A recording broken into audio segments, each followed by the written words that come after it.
گفته میشه که در سالیان دور دو کودک در قبیله‌ای به دنیا میان. اسم یکیشون میشه هانی که یک دختر بسیار زیبا و بسیار با کمالات و زیبا بوده.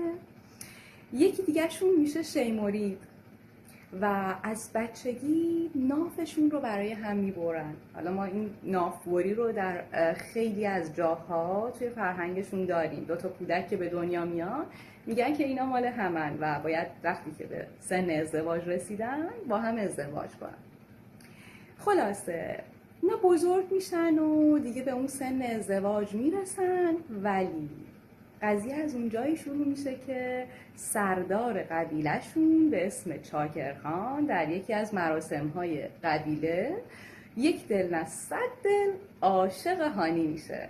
هانی هم که زیبا در لباس خوشگل بلوچی با شال حریر برای پذیرایی اومده بوده حالا توی اون محفل، و این در حالیه که شیموری در حدی دلباخته هانی بوده که حتی میگن خاکی که هانی روش قدم میذاشته رو ستایش میکرده و حالا اون عشقش رو ابراز میکرده.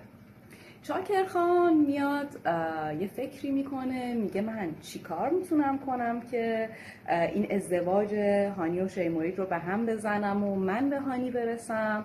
یه مراسمی ترتیب میده. توی همون حالا مراسمی که آقایون دوره هم نشسته بودن میان بحث قول بلوچی رو وسط میکشن.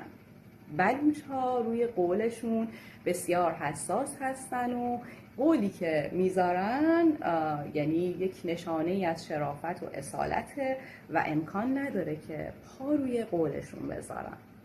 صحبت اینجوری میشه که